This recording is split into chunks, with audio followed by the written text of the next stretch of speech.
That was the night everything changed for Rachel Calloway. She was 31 years old. A quiet, hard-working woman from a small town in rural Tennessee. She had warm brown eyes, a soft voice, and a heart that believed even against all evidence that people were capable of being good. She had married Derek Calloway 8 years earlier. Back then, he had seemed like the kind of man worth building a life with. Steady job at the county courthouse. A house with a porch and a yard. A man who talked about family like it was the most important thing in the world. But over time, Rachel had learned that when Derek talked about family, he meant something very specific. He meant sons. Their first daughter, Lily, was born 6 years ago. Derek had been quiet the night she came home from the hospital. Not cold, not cruel, just quiet. Rachel had told herself it was just disappointment. That he would come around. Their second daughter, Nora, arrived 2 years later. This time, Derek hadn't even taken the full week off work. He had stood at the hospital window, looked at his newborn daughter, and said nothing. And now Rachel was pregnant again. She had found out 3 weeks ago. She hadn't even told Derek at first. She had waited, hoping for the right moment. Hoping he would be in a good place. Hoping the news would somehow land differently this time. It didn't. The night he found out, he sat across from her at the kitchen table with a look on his face she had never seen before. Something cold. Something final. And that was when he said the words that would split her life into before and after. "Get out of my house." Rachel didn't scream. She didn't throw things. She didn't beg. She went upstairs, pulled 2 suitcases from the closet shelf, and started folding clothes with hands that wouldn't stop shaking. Lily appeared in the doorway. 5 years old, holding a stuffed rabbit named Captain, watching her mother with wide, serious eyes. "Mommy, are we going somewhere?" Rachel pressed her lips together. She looked at her daughter, those big eyes, that tangled hair, that little rabbit, and she felt something crack open in her chest. "We're going to Grandma's house for a while, sweetheart." "Is Daddy coming?" Rachel folded a sweater. "Set it in the suitcase." "No, baby. Daddy's staying here." Nora was already asleep in her room. Rachel carried her out wrapped in a blanket, buckled both girls into the car, and drove away from the house without looking back once. Because she knew if she looked back, she would fall apart completely. And she couldn't afford to fall apart. Not yet. Not with 2 little girls in the back seat and a baby growing inside her. She drove 40 minutes down the interstate to her mother's house. The lights were still on when she pulled up. Her mother, Carol, was 64 years old and had lived in the same small yellow house for 30 years. When Carol opened the door and saw Rachel's face tear-streaked, pale, eyes swollen, she didn't ask a single question. She just opened her arms. Rachel walked into them and finally broke down. "He told me to leave, Mom. He said I failed him." Carol held her daughter tightly and said nothing for a long moment. Just held her. Then, quietly, she said, "You didn't fail anyone, baby. You hear me? Not one person." Derek sat alone in the living room after Rachel's car disappeared down the driveway. The house was completely silent. He picked up the remote, turned on the television, sat there for an hour staring at nothing. His mother, Barbara, had called earlier that evening. She lived 40 minutes away and had heard through the family grapevine that things were tense between Derek and Rachel. When he told her what he had done, there was a long pause on the phone. "Derek, that woman was pregnant." "I know, Mom. And you put her out." "I did what I had to do." Another long pause. Then Barbara said something Derek didn't expect. "You're a fool, son." She hung up. Derek sat with the phone in his hand for a moment. Then he set it on the coffee table and went to bed. He told himself he had made the right decision. Rachel settled into her mother's house like someone setting their bones after a long fall. Slowly. Carefully. Trying not to move too fast in case something else broke. Carol had a small guest room that the girls shared. Rachel slept on the pull-out couch in the living room, a situation that was neither comfortable nor sustainable. But it was warm. It was safe.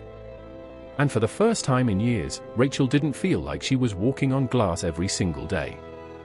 She enrolled Lily in kindergarten at the local school. She called a lawyer about her situation. She applied for a position at the local community center, helping coordinate after-school programs for kids. She got the job. It didn't pay much. But it was something. Something that was hers. And she kept going to her prenatal appointments alone, sitting in the waiting room surrounded by couples, answering "just me today" every single time the nurse looked around for her husband. She didn't complain. She didn't post about it online. She just kept going. The women in town noticed. They always do in small towns. Miss Patterson from the library brought over casseroles twice a week. Jenny from down the street started picking Lily up from school on the days Rachel worked late. Carol's neighbor Ruth watched Nora in the afternoons without being asked twice. Nobody made a big deal out of it. They just showed up. Quietly. The way good people do. 8 months after the night Derek told her to leave, Rachel went into labor on a Tuesday morning. Carol drove her to the hospital. Held her hand through 16 hours. Made terrible jokes at the wrong moments. Cried at the right ones. At 11:47 p.m., the doctor looked up and said, "Rachel, you have a boy." Carol let out a sound that was somewhere between a sob and a laugh. She pressed both hands over her mouth. Rachel lay there with this new, small, perfect person on her chest and stared at the ceiling of that hospital room. She thought about Derek. About the night he looked her in the eye and told her she had failed him. About the 2 little girls asleep at her mother's house right now, unaware that their world was about to get a little bigger. And then Rachel looked down at her son, this tiny boy who had no idea what his arrival meant, or what storm he had been born into, and she whispered, "Hey, you. I've been waiting for you." She named him James, after her grandfather. When Carol brought Lily and Nora to the hospital the next morning, Lily walked up to the bassinet very slowly, like she was approaching something sacred. She looked at baby James for a long time. Then she turned to Rachel and said, "He's really little." "He is. Is he going to stay?" Rachel reached out and tucked a piece of hair behind Lily's ear. "He's going to stay forever." Lily nodded once, very seriously, and then went back to studying her brother like he was the most important homework assignment she'd ever had. 3 days after James was born, Derek found out through a mutual friend. He was sitting in the break room at work when his co-worker, Marcus, set a coffee down in front of him and said, "Hey, heard your ex had the baby. A boy, I think." Derek looked up slowly. "What?" "Yeah. Boy. Healthy. I heard it from Lisa, who heard it from." Derek stood up and left the room. He drove home from work that day in complete silence. Sat in his driveway for 20 minutes without turning off the engine. A boy. Rachel had given birth to a boy. The thing he had thrown her out of his house for not being able to give him, she had been carrying it the entire time. He had looked his pregnant wife in the eye. He had told her she had failed him. He had pointed at the door of the house they had shared for 8 years and told her to get out. And she had been carrying his son when she walked out. Derek put his hands on the steering wheel and gripped it until his knuckles went white. There is a specific kind of moment where a man sees himself clearly for the first time.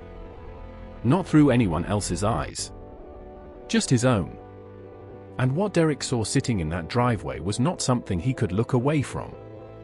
He sat there for a very long time.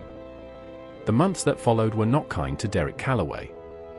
His mother Barbara, true to the person she had always been, was not interested in pretending everything was fine. She called once a week. Asked how he was doing. Listened to his silence. And then, gently but clearly, told him the truth. You threw away a good woman and 3 children because you had an idea in your head about what your family was supposed to look like. And now you're sitting alone in that house. Is that what you wanted, Derek? He didn't have an answer. At work, he was distracted. He made small errors that were unlike him. His supervisor pulled him aside twice. At home, the house he had fought to keep, the house he had pointed at the door felt enormous. 3 bedrooms. 2.5 baths. A yard with a swing set that he had never taken down after the girls left. He would sometimes stand at the kitchen window in the morning with his coffee and look at that swing set. He lost 15 pounds. He stopped calling his friends. He watched a lot of late-night television and fell asleep on the couch more nights than he slept in his bed. His mother Barbara, meanwhile, was getting older. She had a knee replacement in the spring and struggled through the recovery. Derek drove her to appointments, picked up her prescriptions, sat with her on her porch on Sunday afternoons. It was the most connected he felt to anyone. One Sunday, Barbara looked at him sideways and said, "You know, Lily would be 7 now." Derek looked at his coffee. "Yeah. And Nora, what, 5? 5 in October. And the boy? James." Derek didn't say anything. "You have 3 children out there, Derek. 3 children who are growing up without you. And you're sitting here on my porch like your life is over." She paused. "It doesn't have to be." While Derek was sitting with his regret, Rachel was building something. By the time James was 2 years old, Rachel had been promoted at the community center to program director. She ran after-school literacy programs, summer camps, and a mentorship initiative for teenage girls in the county that had gotten coverage in the local paper. She had also moved out of her mother's house into a small rented house 3 streets away. 3 bedrooms. A backyard. A garden that she and the girls planted together every spring. Lily was in 2nd grade and absolutely serious about everything. She had decided she wanted to be a veterinarian. She carried this information around like a business plan. Nora was the artist. She drew on everything. Notepads, napkins, occasionally walls, which Rachel addressed calmly and then repainted herself. James was, by universal agreement of everyone who met him, an extremely cheerful baby. He laughed at things that weren't funny. He tried to feed crackers to the neighbor's dog through the fence every single morning. Rachel's life was not easy. It was not Instagram perfect. There were nights she sat at the kitchen table after the kids were in bed, paying bills, running numbers, feeling the full weight of doing this alone. But she was doing it. And quietly, without announcing it to anyone, she had grown into someone she actually recognized. Someone she was proud of. Her mother Carol would sometimes come for Sunday dinner and look around the table at the 3 kids and then at her daughter and say, "Look at this. Just look at this." And Rachel would smile and say, "Pass the rolls, Mom." 2 years later, Barbara was diagnosed with a heart condition that required a specialist. Derek drove her to the cardiology center at the regional hospital for her first appointment. It was a large facility. Clean and modern. Derek sat in the waiting room while Barbara was seen, staring at his phone without looking at it. When Barbara came out, she was accompanied by the cardiologist, a calm, professional woman in her mid-30s who spoke clearly and asked good questions and had a quiet authority that made you feel like you were in capable hands. The doctor shook Barbara's hand warmly. Then she turned to Derek. "You must be her son. I'm Dr. Rachel Calloway. I'll be your mother's cardiologist." The room went very still. Derek stared. Rachel looked at him for exactly 2 seconds. Long enough to confirm what she already suspected. Long enough for him to see that she knew. Then she looked back at her clipboard and said, professionally and completely calmly, "I'll need to schedule a follow-up for next Thursday. My office will call with the time." She walked away. Derek stood there in the waiting room of that hospital, unable to move. Barbara looked up at him with an expression that contained absolutely no surprise whatsoever. "Close your mouth, son. Wait, rewind. Because that's not quite right. Let's go back and tell you what actually happened in the years between that night Derek pointed at the door and this moment in a hospital waiting room. When James was 3 years old, Rachel enrolled in an evening nursing program at the community college. She drove to class 3 nights a week after putting the kids to bed. Her mother Carol stayed at the house. Rachel sat in classrooms 15 years younger than she was, and she did not care even a little bit. She had always been good at science. In high school, her biology teacher had told her she should consider medicine. She had laughed it off. Life had taken her in a different direction. But now she was 35 years old, and life had, in its strange way, given her a second door. She graduated from the nursing program. Got a job at the regional hospital. Worked nights, worked weekends, worked every shift she could manage. Saved money. Applied for a scholarship. Enrolled in a part-time medical program through a university that had an online component. It took 7 years. 7 years of early mornings and late nights and study sessions at the kitchen table while 3 kids slept down the hall. 7 years of Carol showing up on Saturday mornings so Rachel could get an extra few hours of uninterrupted studying. 7 years of Lily saying, very matter-of-factly, to anyone who asked, "My mom is going to be a doctor." At 42 years old, Rachel Calloway became Dr. Rachel Calloway, cardiologist. The kids were there at graduation. Lily, now 18 and already accepted to pre-med, Nora, 16, who sketched the entire ceremony in a notebook and then painted a portrait of her mother in her graduation cap that hung in their living room.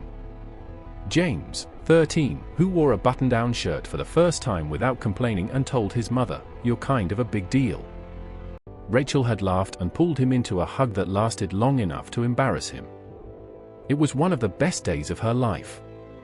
So when Derek Calloway walked into that cardiology center with his aging mother, the same mother who had once called him a fool and hung up the phone, and came face to face with Dr. Rachel Calloway, cardiologist, he was looking at the woman he had told she had failed him. Rachel treated Barbara with professionalism, expertise, and genuine warmth. She was kind to Barbara in a way that had nothing to do with Derek and everything to do with who Rachel had always been. Derek sat in the parking lot afterward for 45 minutes. Barbara sat beside him, quietly. "She's good," Barbara said finally. "She's a very good doctor." "Yeah." "She looked good." "Yeah." "The kids must be teenagers now." Derek put his hands over his face. "Mom. Please. I'm just saying." 6 weeks later, Derek wrote Rachel a letter. Not a text. Not an email. A letter, handwritten, 3 pages long. He rewrote it 4 times before he sent it. He didn't try to explain himself. He didn't offer reasons. He didn't ask for anything. He just told the truth. He wrote that he had been wrong. That the belief he had carried about sons and daughters and family names and legacy was a poison he had been handed by other people and never questioned. That he had taken it out on her. That he had looked at 3 healthy children, his children, and seen disappointment instead of gifts. He wrote that he had watched his own life empty out slowly over the years and that he understood now what he had done. Not just to her. To Lily. To Nora. To James, a son he had never met, who existed because of an idea Derek had thrown away. He wrote, "I don't expect forgiveness. I'm not asking for it. I just needed you to know that I know what I did." He mailed it. Then he waited. 3 weeks later, he received a single text message from a number he didn't recognize. It said, "I got your letter. Rachel." That was it. He stared at it for a long time. He wrote back, "Thank you for reading it." She didn't respond. But she hadn't blocked him either. For months later, Rachel called him. She was direct, the way she had always been. "I want you to understand something before I say what I'm about to say. I did not rebuild my life waiting for this moment. I built it for my kids and for myself. What I'm offering is not reconciliation. It's an introduction. An introduction to your children, who deserve to make their own choices about whether they want to know you. Lily is 18. She can decide for herself. Nora is 16. Same. James is 13. I'll be there for that one.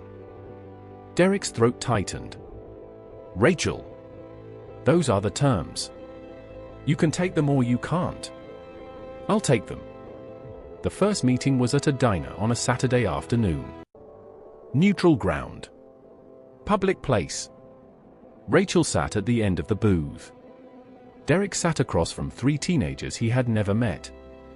Lily looked at him with her mother's eyes and her mother's quiet steadiness. She shook his hand. She did not smile. She said, "I'm Lily. I've had a lot of time to think about what I'd say to you if I ever met you. I decided I'd rather just see what you were actually like." Derek nodded. "That's fair." Nora had a sketchbook on the table. She was already drawing something. She looked up briefly and said, "Hi," then went back to drawing. James stared at him the way 13-year-old boys stare at things they're trying to figure out. Finally he said, "Mom said you didn't know I existed until after I was born." "That's right. That's kind of wild." "It is." James considered this. "Do you like baseball?" Derek blinked. "Yeah. I do." "Okay." James looked at Rachel. "Can I have a milkshake?" The tension in the booth shifted exactly 1 degree. Just one. But it was enough. Word gets around in small towns. It always does. People who had known Rachel through the years, Miss Patterson from the library, Jenny who had picked up Lily from school, Ruth who had watched Nora, they had watched Rachel build her life from the ground up. They had been there during the casserole years, the night school years, the exhausted but still showing up years. When they heard that Dr. Calloway had become a cardiologist, the community center threw her a small party. Handmade sign. Sheet cake. The whole thing. One of the older women, Ruth, stood up and said what a lot of people were thinking. People say daughters are a burden. But look at this woman. She raised 2 young ladies and a son while becoming a doctor. Those daughters are going to change the world. Don't let anybody tell you differently. The room clapped. Rachel stood there with a piece of sheet cake in her hand and tried very hard not to cry in front of everyone. She mostly succeeded. Here is where we land. Lily Calloway graduated from medical school at 26. Pediatrics. She had decided somewhere around age 9, when baby James got an ear infection and she had watched the doctor examine him, that this was what she was supposed to do. She never changed her mind. Nora became an art therapist. She worked with children in trauma and used creativity as a bridge to healing. Her work was quiet and important and exactly right for who she was. James, at 20, was studying civil engineering. He wanted to build things. Bridges, specifically. He had told Rachel this when he was 15 and she had thought, of course you do. Rachel continued practicing cardiology. She was known in the region for being exceptionally good with patients who were scared. She had a way of sitting down, making eye contact, and speaking plainly that made people feel like they were going to be okay. Even when it was complicated. Barbara, now in her mid-80s, was still alive. Stubborn and sharp and not remotely interested in pretending otherwise. Rachel remained her cardiologist. And over the years, a strange and quiet respect had developed between them. Not forgiveness exactly. Something more honest than that. Derek was in his late 50s. He lived a smaller life than he had imagined for himself. But it was a real one. He had a relationship with his children now, not easy, not uncomplicated, not without history but real. Lily invited him to her medical school graduation. He sat in the audience and did not trust himself to speak for most of it. He had watched his 3 children grow into people he did not build and could not take credit for. He had watched the woman he told had failed him become a doctor who saved lives. And he had learned too late, and at great cost, and in a way he would carry forever, that daughters are not a consolation prize. They are not a lesser version of something else. They are not a burden, or a disappointment, or a gap in a family tree that needs to be filled by a son. They are, as Rachel's life had proven quietly and completely, exactly enough. More than enough. Everything. Rachel Calloway was 31 years old when a man told her she had failed him and pointed at the door. She walked out of that door carrying 2 little girls by the hand and a son she didn't know about yet. She walked into a life that was hard and lonely and sometimes overwhelming and absolutely, completely hers. She didn't do it to prove anything to Derek. She didn't do it to get back at anyone. She did it because her children needed her to, and because somewhere inside her was a woman who had always been capable of more than anyone in that house had ever bothered to ask. The man who threw her out spent years sitting alone in a house that was exactly the size of his regret. And the daughters he called a burden? One saved lives. One healed broken hearts through art. And the son he never knew existed, the one he had thrown his family away hoping for, grew up watching his mother be extraordinary. That's the story. That's what happened next. If this story moved you, hit subscribe and join the Unfold Family Stories community. Drop a comment below and tell us what part stayed with you the most. We read every single one. See you in the next story.